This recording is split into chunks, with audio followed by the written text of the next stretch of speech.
good morning, and what a beautiful morning it is. Welcome to the 363rd celebration of Harvard commencement. Let's have a big round of applause for the class of 2014. They've earned it. Congratulations, Mr. President. President Trump continuing a record-setting flurry of executive action. Critics call it an all-out assault on diversity. I think Harvard's a disgrace. I think what they did was a disgrace. They're obviously anti-Semitic. Threatening Monday to take away $3 billion in grant money for medical and scientific research.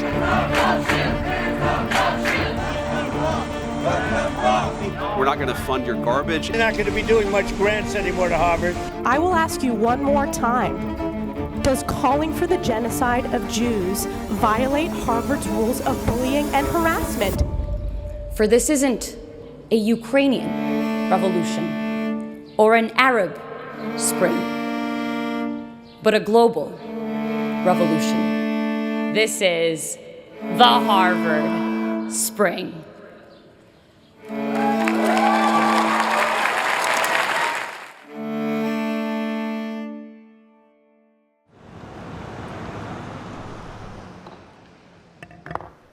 Good morning. The Committee on Education and Workforce will come to order. Today, each of you will have a chance to answer to and atone for the many specific instances of vitriolic, hate-filled anti-Semitism on your respective campuses. Our first witness is Dr. Claudine Gay, who is the president of Harvard University in Cambridge, Massachusetts.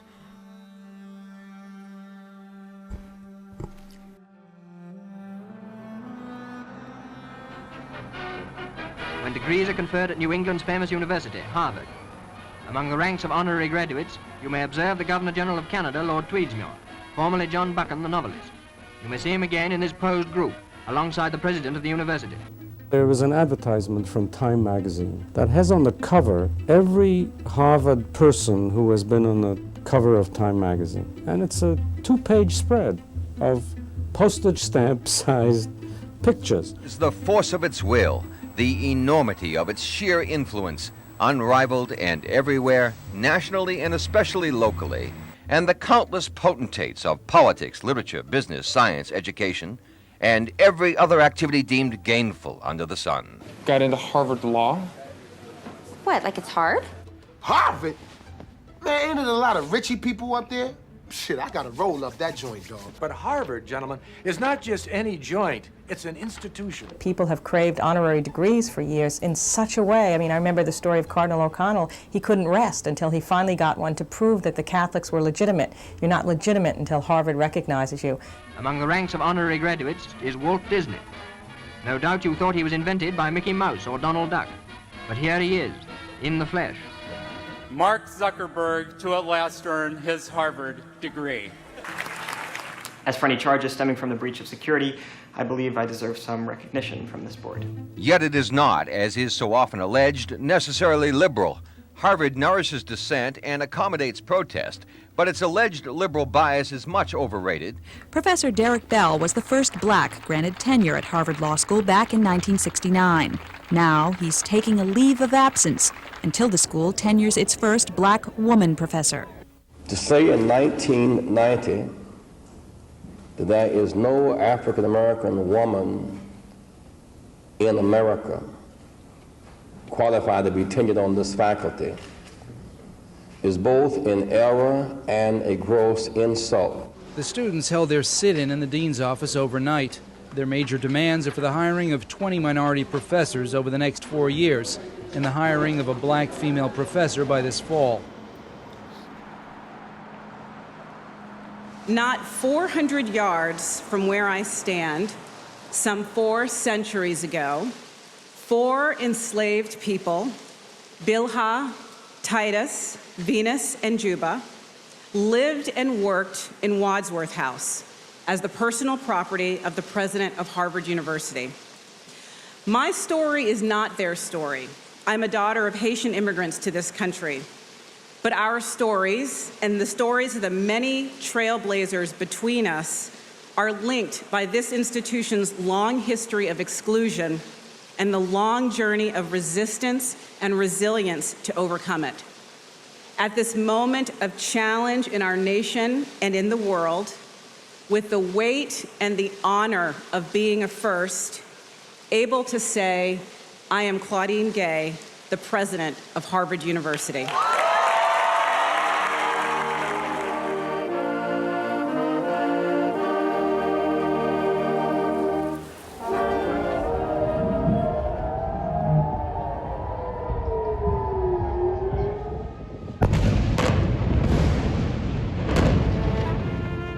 This morning, Israel under attack. Palestinian militant group Hamas launching a massive, unprecedented military operation. The Israeli Prime Minister Benjamin Netanyahu declaring to the country, we are at war, with fighter jets already pounding Hamas targets in Gaza.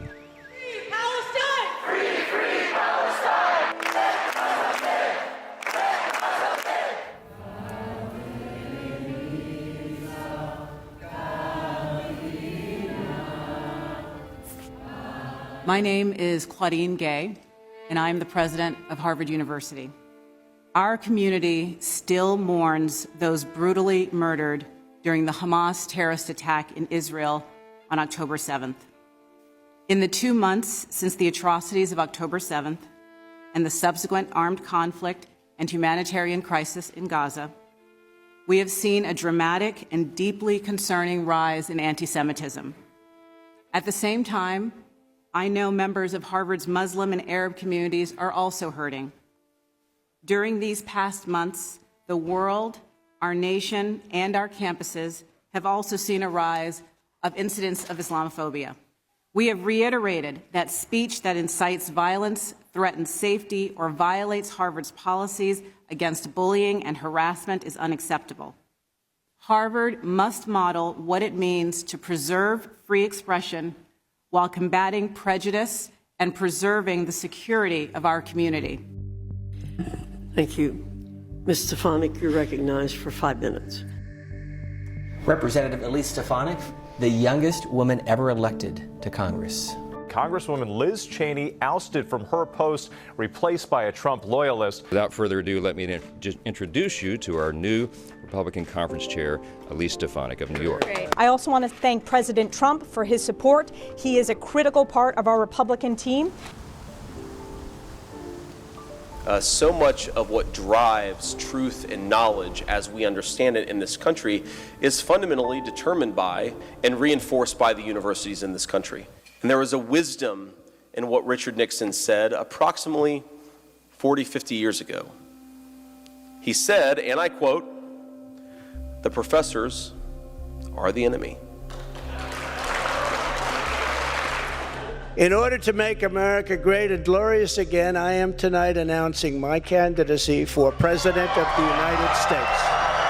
The time has come to reclaim our once great educational institutions from the radical left, and we will do that. You know, I ended woke, totally. And then they, in their first week, they reestablished it. It's crazy. They pay instructors hundreds of thousands of dollars a year. Madam Chair, I'd like to yield the balance of my time to the gentlewoman from New York.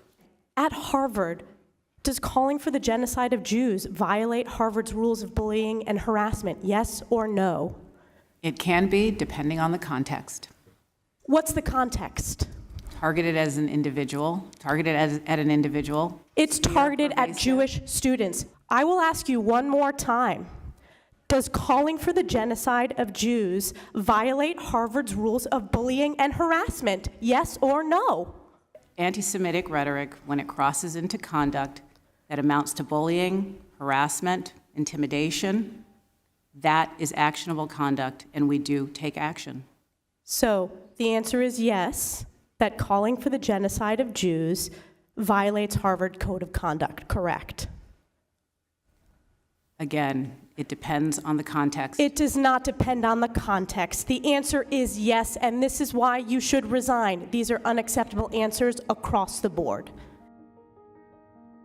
President Claudine Gay apologized for her comments made earlier this week during the eye-opening Capitol Hill testimony, clarifying her remarks again, telling the Crimson student newspaper, "I'm sorry." Tonight, the pressure is growing on the presidents of the elite universities of Harvard and MIT to resign. The Anti-Defamation League is investigating after this plane was seen flying over several college campuses in the area. Elise Stefanik, I watched her run over the head of Harvard. I guess they're all going to be losing their job within the next day or two, but one down, two to go. There are strong reactions over the resignation of Claudine Gay as president of Harvard University yesterday. Gay's resignation comes nearly a month after she and the presidents of the University of Pennsylvania and MIT faced widespread condemnation. Claudine Gay's sudden departure makes her the shortest-serving president in Harvard's history. I, Donald John Trump, do solemnly swear that I will faithfully execute the office of President of the United States. The office of President of the United States. Congratulations, Mr. President. President Trump continuing a record-setting flurry of executive actions with a new series of orders that aim to end all federal diversity, equity, and inclusion. Schools must end DEI initiatives or lose federal funding. Meanwhile, tonight, the White House is now threatening to cut all federal funding to Harvard University. It comes after the Trump administration says the university failed to protect Jewish students. Threatening Monday to take away $3 billion in grant money for medical and scientific research from what he calls a, quote, very anti-Semitic Harvard. You're not going to be doing much grants anymore to Harvard. Except that the government is not going to treat you kindly, we're not going to fund your garbage, and we're not going to support you unless you do the job the American people need you to do. US President Donald Trump is calling for elite university Harvard to lose its major tax break. Asked and demanded to be eliminated were the DEI, where they were those programs actually were pitting one group against another. It's just the latest in an escalating feud stemming largely from the administration's criticism of Harvard's policies.